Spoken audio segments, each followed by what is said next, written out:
ఓం గం గణపతయే నమః. ఓం జ్ఞానానందమయం దేవం నిర్మలస్ఫటికాకృతిం ఆధారం సర్వవిద్యానాం శ్రీ హయగ్రీవముపాస్మహే. శ్రీ లక్ష్మీ హయగ్రీవాయ నమః. ఓం నమో నారాయణాయ నమః. జ్ఞానసిద్ధిని వీక్షిస్తున్నటువంటి ప్రేక్షకులందరికీ కూడా ఆగస్టు 17వ తేదీ నుండి సెప్టెంబర్ 17వ తేదీ వరకు కూడా సింహరాశిలోకి సూర్యుని యొక్క సొంత క్షేత్రము మరియు మూల త్రికోణ రాశిలో ఆయన యొక్క గ్రహ సంచార ప్రభావము, అలాగే ఈ యొక్క బుధగ్రహము దాదాపుగా కర్కాటక రాశిలో ఆగస్టు 21 వరకు ఉండి సెప్టెంబర్ 7 వరకు కూడా సింహరాశిలో రవితో కలిసి బుధాదిత్య యోగాన్ని, అట్లాగే తన యొక్క స్వక్షేత్రము మూల త్రికోణము ఉచ్చస్థాన స్థితిగతుడైనటువంటి బుధుడు కన్యారాశిలో సెప్టెంబర్ 7 నుంచి సెప్టెంబర్ 17 వరకు కూడా ఈ సంచరించే సమయము.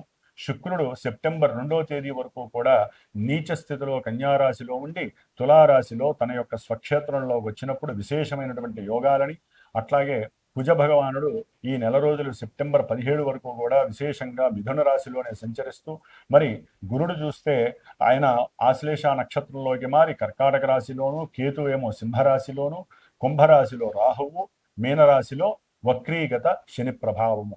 ఈ యొక్క గ్రహాల యొక్క సంచారం వలన మేషాది మీనరాశి పర్యంతం ఏ విధమైనటువంటి గ్రహ సూచికలు కలుగజేస్తాయి, ఏ విధమైనటువంటి శుభాలు లేకపోతే ఇబ్బందులు కలుగజేస్తాయి తెలుసుకునే ముందు ఇప్పుడు ఈ మాసంలో జరిగేటటువంటి విశేష పండుగల యొక్క విశిష్టతలు, అట్లాగే నా యొక్క జ్ఞానసిద్ధి క్షేత్రపీఠంలో ఏ సమస్యల వలన, ఏ ఇబ్బందుల వలన, ఏ గ్రహాల వలన ఏ రకమైనటువంటి పూజలు నేను ఆచరిస్తున్నానో తెలుసుకునే ప్రయత్నం చేసి ఆ తదుపరి మీ యొక్క రాశి గ్రహ ప్రభావాన్ని వినడానికి ప్రయత్నం చేయండి. డైరెక్ట్గా మనం రాశి ఫలితాలు, గ్రహ ఫలితాలు వినటం వలన మానసికంగా బుద్ధిపరంగా ఎన్నో దోషాలు ఆ గ్రహాలు మనకు కలుగు చేస్తాయి. కాబట్టి ముందు శుభకరమైనటువంటి శుభపరమైనటువంటి విషయ పరిజ్ఞానాన్ని తెలుసుకొని వాటిని ఆచరించడానికి అందరూ ప్రయత్నం చేయండి. జ్ఞానసిద్ధిని వీక్షిస్తున్నటువంటి ప్రేక్షకులందరికీ కూడా శ్రావణ మాసం శుభాకాంక్షలు. ఈ యొక్క శ్రావణ మాసంలో మనకి గ్రహాలలో మార్పే కాకుండా మరి ఈ ఆగస్టు 14వ తేదీ నుండి కూడా, అంటే దాదాపుగా 13వ తేదీ నుండి కూడా విశేషమైనటువంటి శ్రావణ మాసం పండుగలు ప్రారంభం అవుతున్నాయి. శ్రావణ మాసంలో 14వ తారీఖున మొదటి శుక్రవారం ప్రారంభమై 21 రెండవ శుక్రవారము, శ్రావణ పౌర్ణమి 28వ తేదీ. ఆ విధంగా 5 శుక్రవారాలు, 4 సోమవారాలు, 4 శ్రావణ మంగళవారాలు చాలా విశేషమైనటువంటి ప్రాధాన్యత స్త్రీమూర్తులకి సంబంధించినటువంటిది. దాని వలన మాంగళ్య సౌభాగ్యము, అఖండ అష్టైశ్వర్యాలు, సత్సంతాన వృద్ధి, కుటుంబ వంశ వృద్ధి కలుగుతుంది. అట్లాగే మనకి 17వ తేదీన 17వ తేదీన నాగపంచమి, గరుడ పంచమి, అలాగే విశేషముగా సూర్యుడి యొక్క సంక్రమణం సింహరాశిలోకి జరగబోతోంది. అంటే తన ఇంట్లోకి తన యొక్క స్వక్షేత్రము మూల త్రికోణ రాశి అయినటువంటి సింహరాశిలోకి సూర్య భగవానుడు సాక్షాత్తు శ్రావణ మాసానికి ఆయనే అధిష్టాన దేవత. మరి ఆ మహానుభావుడు తన యొక్క సొంత ఇంట్లో వచ్చినప్పుడు అన్ని రాశుల వారికి, అన్ని నక్షత్రాల వారికి జరుగుతున్న దశ అంతర్దశలన్నీ కూడా అనుకూలించాలని ఆశిస్తూ, అట్లాగే శ్రావణ పౌర్ణమి విశేషముగా ఈ నెల ఆగస్టు 28వ తేదీన, మరి అదే రోజున స్వామివారు మనకి జ్ఞానాన్ని భిక్షగా అందించేటటువంటి హయగ్రీవుని యొక్క జయంతి అంటే ఉత్పత్తి. అట్లాగే గాయత్రి జయంతి, వేదాలకి మూలము ఆవిడే అన్నమాట. గాయత్రీదేవి యొక్క జన్మ దినోత్సవం, అట్లాగే రాఖీ పండగ, అట్లాగే ఆగస్టు 31వ తేదీన సంకష్టహర చతుర్థి. మనకున్నటువంటి ఎన్నో వ్యాపార నష్టాలు, ధన నష్టాలు, అట్లాగే బుద్ధిహీనత్వం కలిగినటువంటి మాట తీరులో తేడాలు, వీటి వలన ఎన్నో ఇబ్బందులు ఎదుర్కోవడానికి ఆ యొక్క గణపతి యొక్క అనుగ్రహము లభించేటటువంటి శ్రావణ మాసం. కాబట్టి శ్రావణ మాసంలో ఇన్ని విశేషమైనటువంటి పండగలతో పాటుగా అందరూ తెలుసుకోవాల్సిన విషయము శ్రద్ధగా వినండి. ఎందుకంటే మేషాది మీనరాశి పర్యంతం విషయ పరిజ్ఞానం ఒకటైతే గనక అసలు మనకి అంతరిక్షంలో ఏం జరుగుతుందో తెలియకుండా ఎంతసేపటికి భూలోకంలో మన రాశిది, మన నక్షత్రం ఇది, మనకి ఈ బాధలు జరుగుతున్నాయి అని కాకుండా ఏ గ్రహం వలన ఏ సమస్యలు కలుగుతాయి, వాటికి ఏదైనా పరిష్కారం ఆచరిస్తే శుభం జరుగుతుంది అని ముందుగా మనం అందరం కూడా ఆలోచించాల్సినటువంటి విషయం. ఈ యొక్క ఆగస్టు 2వ తేదీన కుజుడు వృషభ రాశిలోంచి మరి మిథున రాశిలోకి శత్రుక్షేత్రంలోకి ఆయన మారినటువంటి రోజు. ఆయన ఆగస్టు 12వ తేదీ అమావాస్య రోజున మరి పాప నక్షత్రమైనటువంటి రాహు నక్షత్రం ఆరుద్ర నక్షత్రంలోకి ప్రవేశిస్తాడు. అట్లాగే రాహుగ్రహము ఆగస్టు 2వ తేదీన అదే కుంభరాశిలో ఉంటూ తన యొక్క సొంత నక్షత్రమైనటువంటి శతభిష నక్షత్రంలోంచి ధనిష్ట నక్షత్రం పాప నక్షత్రము శత్రు నక్షత్రమైనటువంటి కుజ నక్షత్రంలోకి మార్పు జరిగింది. అంటే ఇక్కడ మిథున రాశిలో ఉన్నటువంటి కుజుడు అట్లాగే కుంభరాశిలో శని యొక్క క్షేత్రంలో ఉన్నటువంటి ఈ యొక్క రాహువు ఇరువురు కూడా ఒకరి నక్షత్రం నుంచి ఒకరు మారటం, అంటే ఒకరి నక్షత్రంలోకి ఒకరు మార్పు జరగటం మన జ్యోతిష్య శాస్త్రంలో అది రెండు పాపగ్రహాలు నక్షత్ర మార్పు జరగటం అత్యంత శోచనీయమైనటువంటి విషయం. ప్రమాదకరమైనటువంటి ఇబ్బందులు కూడా కొన్ని రాశుల వారికి కొన్ని నక్షత్రాల వారికి కలుగుతాయి. ముఖ్యంగా మేషరాశి, వృశ్చిక రాశి, మకర రాశి, కుంభరాశి, అలాగే మనకి మృగశిర నక్షత్రము, చిత్తా నక్షత్రము, ధనిష్ట నక్షత్రము, ముఖ్యంగా రాహు నక్షత్రాలైనటువంటి ఆరుద్ర నక్షత్రము, స్వాతి నక్షత్రము, అలాగే మనకి శతభిష నక్షత్రం. ఈ రాశుల వారికి ఈ యొక్క నక్షత్రాల వారు కలిగినటువంటి వాళ్ళు ఈ రాశుల వారు ముఖ్యంగా కుజ మహర్దశలు, శని మహర్దశలు, రాహు మహర్దశలు, అంతర్దశలు జరిగేటటువంటి వారు. గోచారంలో ఎవరైతే తీవ్రంగా కొంతమంది స్త్రీలు గర్భ విచ్ఛిన్న దోషాలు కలిగి చాలా ఇబ్బందులు పడుతూ ఉంటారు. అసలు గర్భస్థిత దోషంతో ఇబ్బందులు పడుతూ అండోత్పత్తి లేక ఎన్నో ఇబ్బందులు పడుతున్నటువంటి వాళ్ళకి ఈ కుజరాహువులే జన్మజాతకాలలో కారణంగా కల్పిస్తూ ఉంటారు. ఆలస్యానికి శనికారకుడైతే గర్భ విచ్ఛిన్నాన్ని కలుగజేసేటటువంటి వాళ్ళు ఈ కుజరాహువులు. దీన్నే మనము జ్యోతిష్య శాస్త్రంలో జన్మ లగ్నాతో కానీ చంద్ర లగ్నాతో కానీ పంచమ స్థానంలో రాహు కానీ కుజుడు కానీ కేతువు కానీ ఉన్నట్లయితే విపరీతమైనటువంటి గర్భస్థిత విచ్ఛిన్న దోషాలు కలుగజేస్తూ ఉంటారు. అలాగే ప్రజెంట్ శుక్రుడు కూడా కన్యారాశిలో నీచ స్థితిలో ఉండటం వలన మరి కొంతమంది పురుషులకి వీర్యోత్పత్తి విషయంలో ఎన్నో ఇబ్బందులు కలుగుతూ ఉంటాయి. అట్లాగే వీర్య కణాలు ఎన్నో బలహీనపడేటటువంటి రోజులు శుక్రుడు బలహీనంగా ఉన్నప్పుడు. కాబట్టి ఈ విధంగా అంతరిక్షంలో ఉన్నటువంటి గ్రహాల వలన ముఖ్యంగా కుజరాహువుల యొక్క నక్షత్ర మార్పు వలన భూ సమస్యలు, గృహపరమైనటువంటి కట్టడాల విషయాలలో సమస్యలు, ప్రమాదాలు, అట్లాగే గొడవలు, కొట్లాటలు, మోసాలు, తీవ్రమైనటువంటి భార్యాభర్తల మధ్య విపరీతమైనటువంటి గొడవలు, ఇల్లీగల్ సమస్యలు, వీటి వలన కోర్టు సమస్యలు, ఇట్లా చెప్పుకుంటూ పోతే విపరీతమైనటువంటి ఎన్నో అగాధాలు, సమస్యలు, వివాహం కానటువంటి వాళ్ళకి కుజదోషం అనేటటువంటిది కొన్ని రాశుల వారికి వర్తిస్తూ ఉంటుంది. అవన్నీ కూడా మనం ముందుగా చెప్పుకుందాం. ముఖ్యంగా కుజదోషం వలన వివాహము ఆటంకం జరగటం, వివాహం అయిన తర్వాత గొడవలతో కూడి విడిపోవటము, రాహుతో గనక జన్మజాతకాలలో ఎవరికైనా కుజరాహుల యొక్క సంయోగం అంటే వాళ్ళిద్దరు గనక కలిసి ఉన్నా ఇలాగే గనక జన్మజాతకాలలో కుజుల్లో రాహు కానీ రాహులో కుజుడు కానీ జరుగుతున్న ఈ విధమైనటువంటి నక్షత్రాల వారికి తప్పనిసరిగా మనం ఇందాక చెప్పుకున్నటువంటి దోషాలన్నీ కూడా వర్తిస్తూ ఉంటాయి. అందరికీ వర్తించవండి. ఎందుకంటే కొంతమందికి జన్మజాతకాలలో విశేషమైన గురు మహర్దశలు, చంద్ర మహర్దశలు జరగడానికి అవకాశం ఉంటుంది. కానీ జన్మ రాశి నుంచి ఈ గ్రహాలు ఎక్కడెక్కడ ఉన్నాయో ఆ యొక్క రాశుల వారికి విపరీతమైనటువంటి నష్టాలు. ముఖ్యంగా ఉదాహరణకి కొన్ని రాశులు చెప్తాను. వృషభ రాశి వారికి మాట నష్టము, ధన నష్టము, వ్యాపారంలో ఇబ్బందులు, ఉద్యోగపరమైనటువంటి సమస్యలు. అట్లాగే మిథున రాశి వారికి ఏది అనుకున్నా సరే అన్నీ కూడా ఎదురు దెబ్బలు తగిలి భార్యాభర్తల మధ్య సమస్యలు, విపరీతమైనటువంటి కోపము, ఆవేశము, బంధువులతో విరోధత్వము. కర్కాటక రాశి వారికి చూస్తే కుజుడు వలన రాహు వలన కూడా విపరీతమైనటువంటి శత్రుబాధలు, రోగ బాధలు, ఏదైనా భూ సమస్యలకి సంబంధించినటువంటి వ్యవహారాలు, ఆత్మహత్య ప్రయత్నాలు చేసుకోవటం, వ్యాపారంలో విపరీతమైనటువంటి పెట్టుబడులు, నష్టాలు. అట్లాగే కన్యా రాశి వారికి ఉద్యోగపరమైనటువంటి ఆటంకాలు, ఇబ్బందులు. తులారాశి వారికి ప్రయాణానికి సంబంధించినటువంటి, ప్రేమకి సంబంధించినటువంటి, వివాహానికి సంబంధించినటువంటి, సంతానానికి సంబంధించినటువంటి ఇబ్బందులు కలిగే అవకాశం ఉంటుంది. వృశ్చిక రాశి వారికి భూపరమైన అట్లాగే గృహపరమైనటువంటి, వాహనపరమైనటువంటి ఎన్నో సమస్యలు ఎదుర్కొనేటటువంటి పరిస్థితులు. అట్లాగే వీరి యొక్క ఆరోగ్యం క్షీణించటం, తల్లిగారి యొక్క ఆరోగ్యం క్షీణించటం, మాతాపితృలకి సంబంధించినటువంటి ఆరోగ్యాల విషయాలలో వీరు చింతత పడటము, ఉద్యోగాలు పోవటము, ఉద్యోగాల్లో సమస్యలు కలగటం వీరికి వృశ్చిక రాశి వారికి జరిగే అవకాశం ఉంటుంది. ధనుస్సు రాశి వారికి అయితే గనక పిల్లలతో సమస్యలు కలిగే అవకాశము, పెట్టిన పెట్టుబడుల్లో వ్యాపార భాగస్వాముల మధ్య మాట ఉద్ధృతి పెరగటము, అట్లాగే భార్యాభర్తల మధ్య కాస్త సంకుచితమైనటువంటి వాతావరణం కలగటం.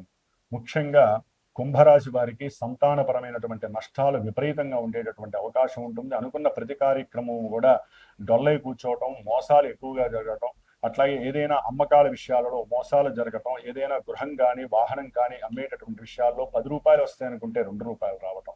మీనరాశి వారికి విద్యార్థులకి విపరీతమైనటువంటి కోపము, ఆవేశం పెరగటం, కుటుంబంలో సౌఖ్యం తగ్గటం, అట్లాగే తండ్రి యొక్క ఆస్తుల పరంగా అమ్మే విషయాలలో ధనపరమైనటువంటి నష్టాలు, భార్యాభర్తల మధ్య సౌఖ్యహీనత కలగటము, ముఖ్యంగా ఫ్రెండ్స్ వలన కూడా కొంత మానసికమైనటువంటి నిర్లిప్తత, ప్రేమించుకున్న వాళ్ళకి కొంచెం అగాధమైనటువంటి చర్యలు, ఈ విధంగా ఈ యొక్క రాశుల వారికి విపరీతమైనటువంటి కుజరాహుల యొక్క సమ్మేళనం వలన నష్టాలు కలుగుతాయి. కొంతమందికి జాతకాల రీత్యా విపరీతమైనటువంటి చెప్పుకోలేనటువంటి ద్రోహాలు కూడా జరగడానికి అవకాశం. కాబట్టి మీరు చేయవలసిందల్లా ఒకటే, మీరు ఈ యొక్క సెప్టెంబర్ 17 వరకు కూడా ఈ సమ్మేళనం ఉంటుంది. సెప్టెంబర్ 2 వరకు కూడా విపరీతంగా ఉంటుంది. కాబట్టి ఆగస్టు 12 నుంచి సెప్టెంబరు 2వ తేదీ వరకు విపరీతమైనటువంటి రగడ సమస్యలు ఉంటాయి. కాబట్టి కుజరాహుల వలన మీరు సుబ్రహ్మణ్యేశ్వరుడికి ఇంట్లో పూజలు చేసుకోండి. బయట చక్కగా నాగపంచమి ఇలాంటివి ఎన్నో వస్తూ ఉంటే చేసుకోండి. స్వామివారి యొక్క అనుగ్రహం, సుబ్రహ్మణ్య అనుగ్రహం పొందండి. రుణబాధలు ఉన్నవారు రుణ విమోచనం చేసుకుంటూ ఉండండి. దేవాలయాల్లో ప్రదక్షిణాలు చేయండి. అట్లాగే బ్రాహ్మణులకి ఎవరికైనా స్వయంపాక దానాలు ఇవ్వండి.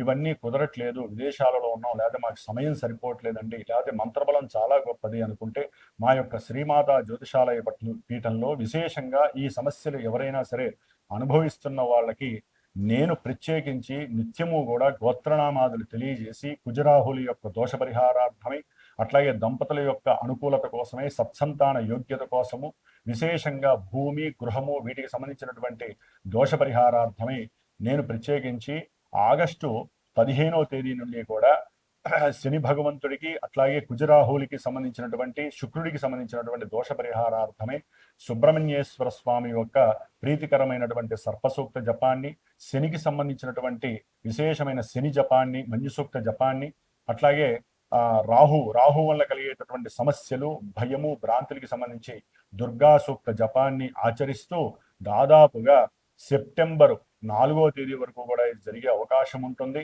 తరువాత కుక్కే సుబ్రహ్మణ్యేశ్వర స్వామి దగ్గరికి వెళ్ళి ఈ 18 రోజులు ఎవరి పేరు మీద అయితే గనక స్వామివారు అంటే చిన్న సుబ్రహ్మణ్యేశ్వర స్వామి వారి యొక్క పంచలోహ విగ్రహాన్ని ఆయనకి అభిషేకం చేసి ఆరాధన చేసి దారాదత్తం చేస్తామో ఆ యొక్క రక్షని స్వామివారి దగ్గర పూజ చేసి కుక్కే సుబ్రహ్మణ్యేశ్వర స్వామి దగ్గర ఎవరైతే గోత్రనామాదులు నాకు ఇచ్చి నేను 18 రోజులు వారి యొక్క శ్రేయస్సు కోసము, సంతానం కోసము, గృహయోగ్యం కోసము ఏవైతే కోర్టు సమస్యల వలన ఇబ్బందులు పడుతున్నారో అవన్నీ నిర్వీర్యం కావడానికి, మీకు స్వలాభం కలగడానికి, ఆరోగ్యవంతులే ఉండటానికి నేను చేసే ఈ ప్రయత్నంలో ఎవరైతే సహకరిస్తారో వారికి ప్రత్యేకించి హోమం చేసి ఆ హోమ ద్రవ్యాన్ని పంపిస్తాను.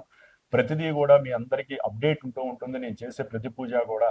కాబట్టి ఎవరైనా పాల్గొనదలిచిన వాళ్ళు ఉంటే ఈ నెల రోజులు విశేషంగా మీ ఇళ్లలో మీరు వ్రతాలు, నోములు చేసుకుంటూ పూజలు చేసుకుంటూ, కుదరనిటువంటి వాళ్ళు జాతకంలో సమస్యలు బాగా ఎక్కువయ్యి మంత్రబలాన్ని, అట్లాగే యంత్రబలాన్ని, తంత్రబలాన్ని కావలసిన వాళ్ళు, అట్లాగే హోమం చేసుకోవాలంటే విశేషమైనటువంటి ఖర్చు అవుతుంది.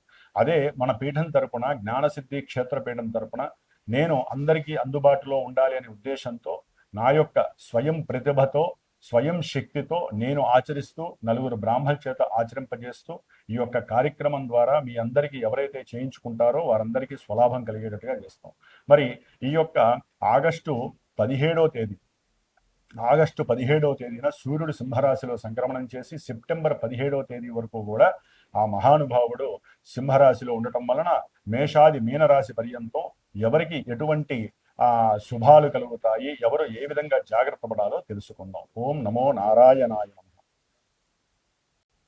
కుంభరాశి వారికి ఆగస్టు 17న సూర్యుడు సింహ సంక్రమణం జరగటం, సెప్టెంబర్ 17 వరకు కూడా ఈయన కుంభరాశికి సప్తమ భావంలో, సప్తమ స్థానంలో, స్వక్షేత్రంలో, మూల త్రికోణ రాశిలో కేతువుతో కలిసి జన్మరాశిలో ఉన్న రాహు చేత చూడబడుతూ పితృదోషంలో బాగా ఇబ్బంది పడుతున్నాడు.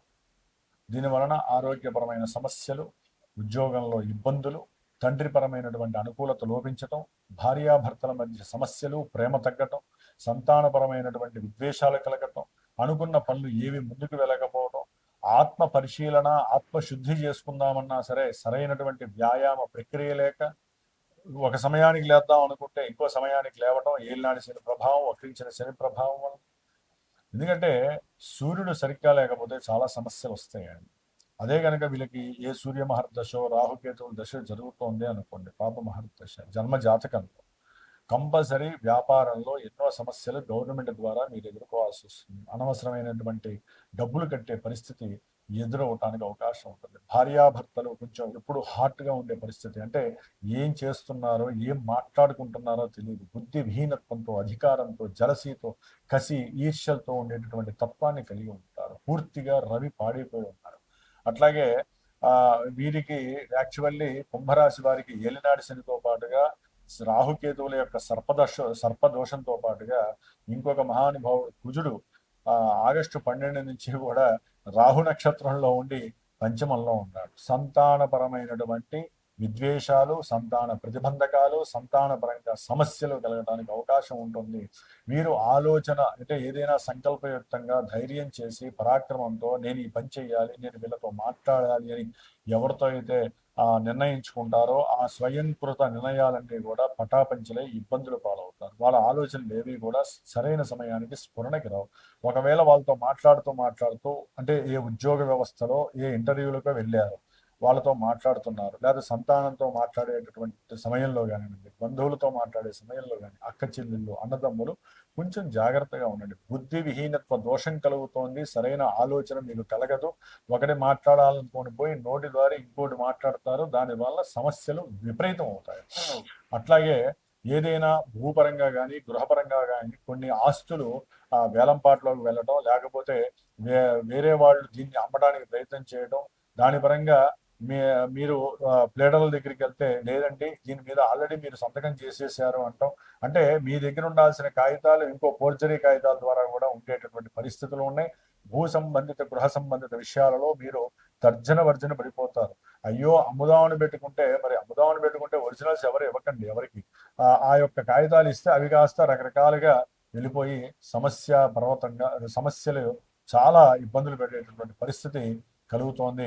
సంతాన పరంగా కొంతమందికి స్త్రీలకి గర్భవిచ్చిన దోషం కలుగుతుంది, జాగ్రత్తగా ఉండండి. ఎందుకంటే పంచమంలో ఉన్నటువంటి కుజుడు జన్మరాశిలో ఉన్నటువంటి రాహువు మనోవేదన సంతానపరంగా కలుగజేస్తాడు. జాతకంలో కూడా ఇదే కుజుడు కానీ రాహువు కానీ ఇట్లా సంపర్కం ఉన్నట్లయితే కనుక సంతాన దోషాలు కలుగుతాయని చెప్పి శాస్త్రం చెబుతోంది.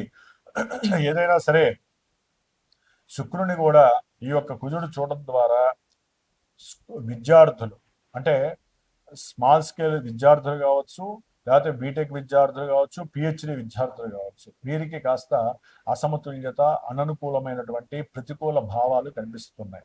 సరైన అటెండెన్స్ లేకపోవటం, వీరు అనుకున్న చదువుని రీచ్ కాకపోవటం, ఎంత ఎగ్జామ్స్ రాసినా వాటిల్లో ఫెయిల్ అవ్వటము, అట్లాగే లేనిపోని వింత ఆలోచనలు కలగటం, ప్రేమలు కలగటము, అట్లాగే తల్లిదండ్రులతో సరిగ్గా మాట్లాడకపోవటం, తల్లిదండ్రులకి సంబంధించిన కొంతమందికి అయితే కనుక ఆస్తుల పరంగా కోర్టు వ్యవహారాల్లో మానసికంగా ఇబ్బందులు పడటము, దాని ద్వారా స్త్రీలకైతే హార్మోన్స్ ఇన్బ్యాలెన్సింగ్ అయ్యి అనారోగ్య సమస్యలు రావడం, కొంతమందికి అయితే తల్లిగారికి ఆపరేషన్స్ జరగటం, అట్లాగే తండ్రి గారికి సంబంధించినటువంటి ఇబ్బందులు కలగటం.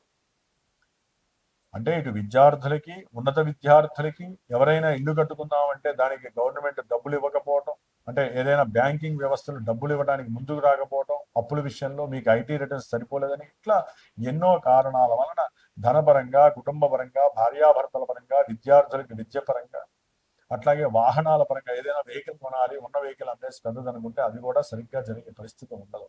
దానికి కూడా అనుకూలంగా లేదు. కాబట్టి కుంభరాశి వారికి 6లో ఉన్నటువంటి గురుడు మరి 5వ భావాధిపతి అయినటువంటి నక్షత్రాధిపతి బుధ నక్షత్రంలో వచ్చాడు కాబట్టి కొంతవరకు వీరు ఏదైనా సరే వీరికి ఉన్నటువంటి అప్పుల్ని తొలగించుకోవడానికి ప్రయత్నం చేస్తారు. ఆదాయ రీత్యా అనుకూలమైనటువంటి పరిస్థితుల కోసం ఎన్నో ఆలోచిస్తూ ఉంటారు. కొంతమందికి ఉద్యోగం వదిలేసి వ్యాపారం పెట్టాలనే ఆలోచన వస్తుంది. కొంతమందికి అయితే కనుక ఉద్యోగ అవకాశాలు రానే రావు, ఉద్యోగంలో ఉన్న వాళ్ళకి తొలగించే అవకాశం ఆకస్మికంగా జరుగుతుంది. అప్పుడు వీళ్ళ ఆలోచనలు వ్యాపారం వైపుకి వెళ్ళే పరిస్థితులు కూడా ఉంటాయి. ఇట్లా ఎన్నో రకాలుగా సర్పదోష ప్రభావం అనుభవిస్తున్నటువంటి కుంభరాశి వారు అటు ఏలినాటి శనము, సర్పదోషము, ఇప్పుడు ఉన్నటువంటి కుజరాహువుల యొక్క సంపర్క దోషము, సూర్యుడేమో బలంగా లేకపోవటం, బుధగ్రహము సెప్టెంబర్ 7 తర్వాత ఆయన 8వ భావంలోకి వచ్చినప్పుడు కొంతమందికి సంతానపరంగా అనుకూలమైన పరిస్థితులు అనుకుంటారు కానీ సమస్యలనే చెప్పుకోవాలి. 8వ స్థానంలో బుధుడు స్వక్షేత్రంలో ఉన్నప్పుడు ఆకస్మికంగా కోర్టు వ్యవహారాల్లో వీళ్ళకి లాభం చేకూరుతుంది. అది ఏ రకంగానైనా సరే, వ్యాపార విషయాలు కావచ్చు, భూ సంబంధిత విషయాలు కావచ్చు, చక్కగా లాభం అయితే జరుగుతుంది. శుక్రుడు ఎప్పుడైతే 9వ స్థానంలోకి సెప్టెంబర్ 2 తర్వాత వస్తాడో, సెప్టెంబర్ 3 నుంచి శుక్రగ్రహ అనుగ్రహంతో వాహనాలు కొంటారు, గృహము కొంటారు, కొత్త బిల్డింగ్స్ కొనుక్కుంటారు, గృహప్రవేశాలు చేస్తారు, ఉన్నత విద్య కోసం తాపత్రయపడతారు, మంచి కీర్తి సన్మానాలు కలుగుతాయి, విశేషమైనటువంటి భాగ్యం కలుగుతుంది. కాబట్టి సెప్టెంబర్ 2 వరకు కూడా గ్రహాల యొక్క గోచార స్థితిగతులు ఎక్కడా కూడా కుంభరాశికి ఏ విధంగా బాలేదు. కాబట్టి మీరు సాధ్యమైనంత వరకు నవగ్రహాలన్నిటికీ దీపారాధన చేసుకోవడం, ప్రదక్షిణాలు చేయడం, లేదా నవగ్రహ పాశుపత రుద్రాభిషేకాదులు, లేదా మా పీఠంలో ఎప్పుడు ఏదో ఒకటి జరుగుతూనే ఉంటాయి, హోమాలు చేయించుకుంటారు, నవగ్రహ పాశుపత రుద్ర హోమాలు జరుగుతూ ఉంటాయి. అట్లాగే ఎప్పుడైతే కనుక సంతానము, వివాహము, దాంపత్య ఎడబాటు, కోర్టు సమస్యలు, భూ సమస్యలు ఇలాంటి వాళ్ళ కోసము మరి ఈ కుజరాహుల యొక్క దోష పరిహారార్థం కోసం ప్రత్యేకించి 18 రోజులు పూజ పెడుతున్నాను కాబట్టి ఈ ఇందాక వింటారు కాబట్టి ఆ యొక్క పూజల ద్వారా మీరు కూడా ఎంతో లాభాన్ని పొందొచ్చు. లేదు ఇవేమీ కాదు, మా జాతకంలో ఏం జరుగుతుందో తెలుసుకోవాలనుకుంటే జాతక పర్యవేక్షణ చేయించుకోండి. దాని ద్వారా వివాహం ఎప్పుడవుతుంది, వ్యాపారం ఎప్పుడు పెట్టుకోవచ్చు, ఇలాంటి విషయాలు ఎన్నో కూడా మీకు చక్కగా ప్రస్ఫుటంగా కనిపించే పరిస్థితి ఉంటుంది. కాబట్టి దాన్ని నేను మీకు వివరించి సరైనటువంటి మార్గాన్ని మీకు చూపించే పరిస్థితి కూడా కలుగుతుంది. కాబట్టి తప్పకుండా ఈ యొక్క కుంభరాశి వారు హనుమంతుడి యొక్క సుందరాకాండ పారాయణ వినండి, లేదా ఇంట్లో చేయించుకోండి. సుబ్రహ్మణ్యేశ్వర స్వామి పూజ చేసుకోండి, దంపతులు హ్యాపీగా ఉండండి. కళ్యాణం కాని వాళ్ళు కళ్యాణం అవుతుంది, అవతల వాళ్ళు ఒప్పుకునే రోజులు వస్తాయి. అట్లాగే సంతానపరంగా ఎవరైనా లేకపోయినా ఇబ్బందులు పడుతున్నా సుబ్రహ్మణ్య పూజ చేసుకోండి. అవసరమైతే ఉపవాస దీక్షలు చేసుకొని మంగళవారాల పూట నియమాలు ఉండండి. ఇవన్నీ మేము చేయలేమంటారు, నన్ను సంప్రదించండి, నేను చేసి పెడతాను మీకోసం. కాబట్టి కుంభరాశి వారు చాలా జాగ్రత్తగా ఉండాల్సిన పరిస్థితి. జన్మజాతకాలలో ఎన్నో రకాల శుభప్రదమైనటువంటి దశలు అంతరం జరుగుతూ ఉంటాయి. కాబట్టి ఆ విషయాలన్నీ కూడా కొన్ని ఇబ్బందులు కలుగజేస్తే, కొన్ని శుభాలు సుఖాలను కూడా కలుగజేస్తాయి. కాబట్టి రెండు మిక్సింగ్ చేయటమే గోచార జ్యోతిష్యం, అది గుర్తుపెట్టుకోండి. ఓం శరవణ భవాయ నమః.